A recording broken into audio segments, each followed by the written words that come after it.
Bonjour, nous voilà en décembre, donc on va s'offrir un tarot de 3 cartes pour le mois de décembre.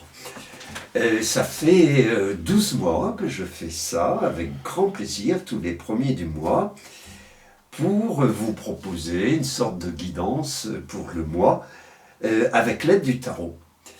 Et donc, comme les anciens commencent à le savoir, mais je crois que c'est intéressant de le rappeler, je vais faire devant vous et pour moi bien sûr, un tirage de 3 cartes. La première, ça va être les atouts que nous devons développer durant ce mois-là. Donc on va demander au tarot qu'est-ce qu'il en pense, qu'est-ce qu'il nous propose comme atout.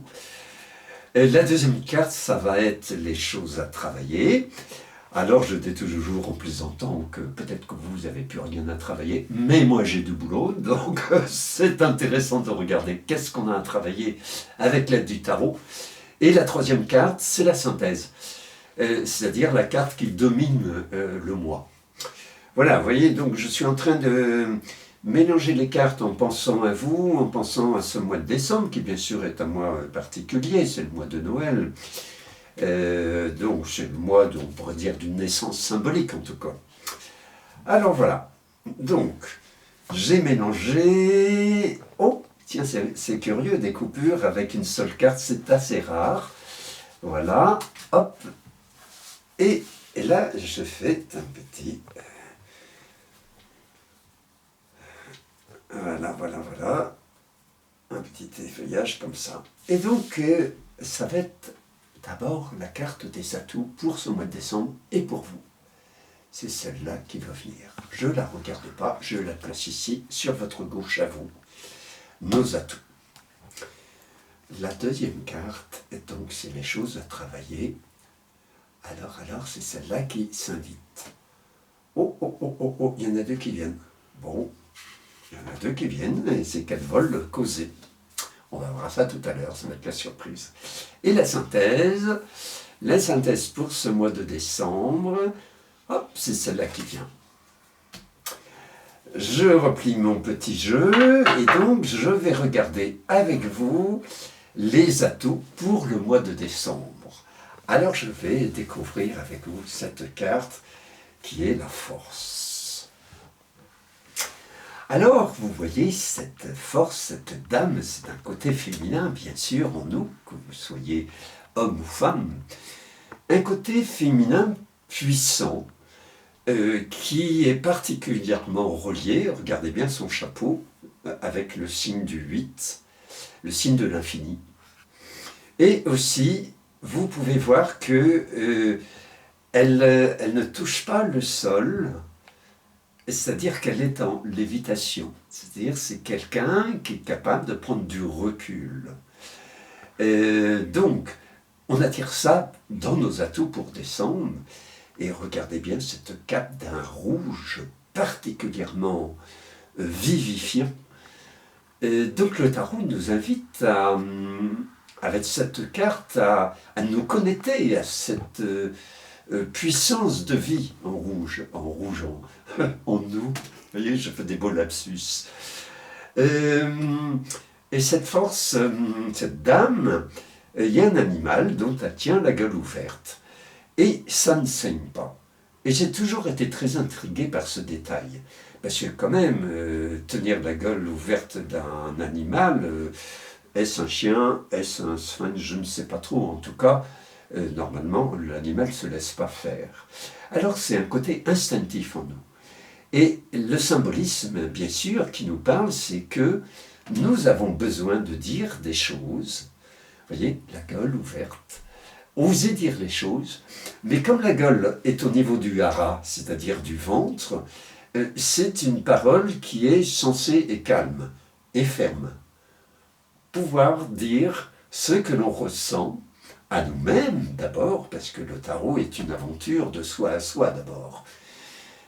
Donc, oser nous dire à nous-mêmes, oser reconnaître cette force en nous, cette grande vitalité, et oser dire ce qu'on a besoin de dire aux autres, à son environnement, des fois à des proches, ou à des situations particulières, ou même un gouvernement ou autre.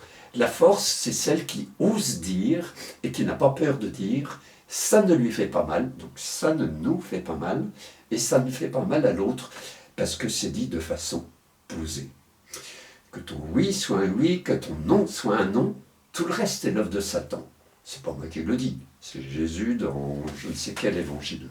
La force, c'est ça, vous voyez, c'est cette capacité que l'on a à dire les choses. Et si on ne les dit pas, c'est là qu'on se fait mal, en fait. Vous voyez, c'est tout le sens de la force. Quel magnifique cap rouge, hein, c'était une grande, grande vitalité, avec une belle robe bleue. C'est un mélange de yin et de yang, en fait. Vous voyez, hein, de force de vie et de calme. Voilà, je profite que j'ai cette carte en main pour faire un petit clin d'œil à Micha, qui est l'illustratrice, qui a fait toutes les cartes de tarot, les 22 arcanes majeures, et que je salue au passage, Micha. Si vous tapez sur Facebook Micha, vous allez trouver. Alors, voilà. Et donc, il semblerait qu'on ait des choses à travailler, puisque là, le tarot nous invite avec 2 cartes. Et voici les 2 cartes des choses que nous avons à travailler. Ce qu'on appelle l'ombre dans le tarot. Vous voyez, c'est-à-dire les choses qu'on a du mal à repérer, à voir en nous, soit parce qu'on n'aime pas ça, soit parce que ça ne nous fait pas plaisir, soit parce qu'on n'en a pas conscience. Et là, le tarot nous envoie l'image du pendu, qui n'est pas un vrai pendu, hein.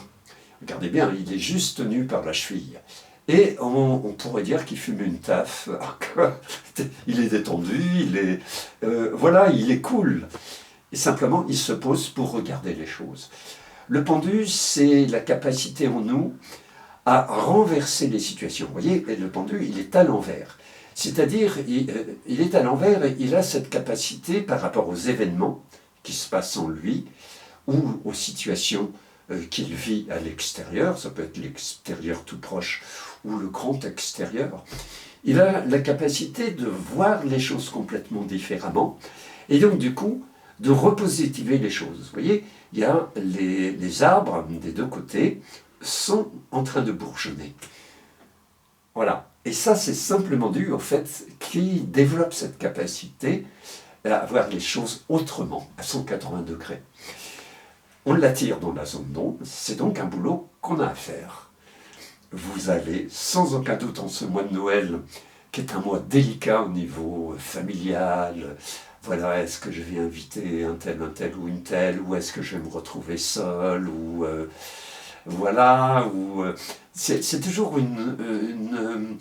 moi qui suis thérapeute, Noël est un motif de consultation.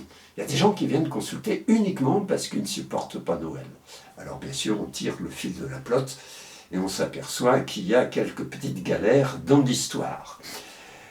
Et dans les zones à travailler, il y a l'empereur, qui est le fait de s'affirmer. S'affirmer avec le pendu, c'est-à-dire s'affirmer en regardant les choses différemment. C'est le sens de ce tirage-là, ces 2 cartes qui apparaissent dans l'ombre, c'est-à-dire l'invitation du tarot à faire tout un travail pour regarder notre vie autrement, tourner 180 degrés et s'affirmer dans ces nouvelles choses. L'empereur, c'est un roi, et en fait, il voit loin devant lui. Hein. Il a comme blason l'aigle. Hein, vous savez que dans le tarot, l'aigle est présent dans plusieurs cartes. L'aigle, je le rappelle souvent, notamment dans les tirages là, du mois, c'est le roi des oiseaux, celui qui vole le plus haut. C'est donc celui qui a la capacité d'être le plus près de Dieu, on pourrait dire, hein, dans l'imaginaire, et donc de survoler les choses, de regarder les choses avec du recul, de regarder le soleil en face, sans fermer les yeux. Et aussi, caractéristique de l'aigle, c'est que quand il découvre une proie, alors il tournoie comme ça, et quand il trouve une proie, hop, il fonce à 80 à l'heure sur sa proie. Alors la proie, ça peut être des choses de nous indésirables. Hop, si on a un aigle en nous, on développe aussi cette capacité. Voilà, travail de l'ombre. Donc avec ces deux très belles cartes, le pendu et l'empereur. Et en synthèse pour décembre, oh là là, c'est magnifique, on a le battleur. C'est-à-dire que, bien sûr, le battleur, on pourrait dire, c'est une carte de naissance. C'est-à-dire qu'on a tous les atouts en nous pour créer une nouvelle vie. Et chaque jour est une nouvelle vie. Hein, vous pouvez décider tous les matins que vous créez votre vie différemment, chaque instant, que vous êtes hyper attentif à ce que vous vivez. C'est presque du carpe diem, c'est-à-dire cueille le jour, cueille l'instant, en fait. Vous voyez ? Et donc, le battleur, c'est un personnage en vous qui est très gai, très joyeux, très lumineux, qui lui aussi est relié à l'infini. Regardez bien son chapeau. Et en fait, il a tous les outils sur sa table. Tous les outils pour pouvoir tirer les dés. Qu'est-ce que c'est de tirer les dés dans le langage du tarot? C'est jamais, quand vous faites un tirage de dés et que ça ne vous convient pas, vous remélangez les dés, vous en refaites un autre. C'est-à-dire vous réinventez constamment votre vie. Et donc, du coup, vous provoquez le hasard. Vous voyez, le battleur, il a cette énergie en lui, il est capable de ça.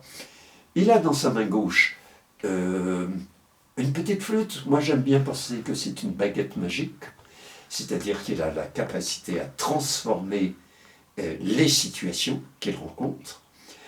Et en fait, il est contre une table qui n'a jamais que 3 pieds, et donc il est temps pour lui de se mettre en route, comme vous d'ailleurs. Hein, voilà, je trouve que c'est une très belle carte pour Noël, parce que le battleur nous invite à un renouveau constamment. Alors, je vous fais un tout petit récapitulatif de ce tarot du mois de décembre. Donc, on a en atout la force de vie en nous, cette capacité à dire les choses, cette capacité, il est vital pour nous de dire les choses. Vous voyez, la cape, elle est rouge, elle est d'une couleur de vie. Voilà. Et nous avons à travailler en nous le pendu, c'est-à-dire à transformer les choses avec affirmation, puisque c'est lié à l'empereur. Et en synthèse, nous avons donc le battleur, qui est la première carte du tarot, c'est-à-dire toutes les choses sont possibles, tout est possible. Hein, l'espace du possible. Je ne sais pas s'il existe toujours, mais enfin bon, là c'est dans le tarot, l'espace du possible en nous, c'est-à-dire dans notre capacité à créer des nouvelles choses en nous et des choses lumineuses. Pour terminer, j'aime vous rappeler ça, presque à chaque tirage, c'est le dos de toutes les cartes du tarot, créé par Micha en harmonie avec moi. Et c'est devenu mon logo, c'est la rencontre des choses solaires et des choses lunaires qui créent notre étoile, c'est-à-dire notre individuation. C'est-à-dire que vous êtes individué, vous avez une personnalité, vous avez telle caractéristique psychologique, etc. Et c'est une grande richesse. Et le but de toute mission de vie, c'est de développer ça. Ce côté solaire, ce côté lunaire. Alors, bon, vous savez que c'est l'époque des cadeaux. Oh, oui, alors, n'hésitez pas, si vous avez envie. J'ai créé 6 livres, dont Mon Petit Tarot, qui est un livre sur le tarot, plus ce jeu de tarot dont je me sers à chaque fois pour faire les tirages du mois. Et j'ai créé aussi d'autres livres, dont il y en a 2 ici, qui sont, donc celui-là c'est un roman initiatique, c'est un enfant qui perçoit plein de choses, mais les adultes n'ont pas conscience qu'il perçoit les choses. Voilà. Et mon doudou, mon 6e livre, Puis d'étoiles, qui est un livre extraordinaire à vous offrir ou à offrir pour les cadeaux de Noël. À n'importe quelle page, vous tombez sur un mot, il y en a plus de 250 je crois, sur le chemin de vie. Qu'est-ce que c'est que l'étoile? Qu'est-ce que c'est que... Alors, c'est aussi un dictionnaire, j'ai sous-titré Dictionnaire étonné de la psychothérapie. Bien sûr, c'est mon boulot. Mais c'est la thérapie, c'est toute vie, quoi. Tout événement est thérapeutique. Donc n'hésitez pas, si vous avez envie de vous offrir ça pour Noël, cadeau de Noël, bon, vous pouvez acheter des chocolats, hein, moi je ne suis pas contre. Hein. Mais bon, offrir un jeu de tarot ou un bouquin sur le tarot, c'est original et ça parle aux gens, ça leur fait plaisir. Et le tarot, c'est le premier livre d'images. Ça date du 11e, ça se perd dans la nuit des temps. Et en fait, c'est un livre d'images, c'est un livre sans texte. Et donc, bien sûr, on peut écrire dessus. J'écris un livre, puis il y a plein d'autres auteurs qui l'ont fait avant moi. Mais c'est d'abord et avant tout, voilà, on voit une image, comment ça nous parle. Voilà. Donc, je vous souhaite un très bon mois de Noël. Et on se donne rendez-vous en janvier, lorsque la lumière va remonter. À très bientôt.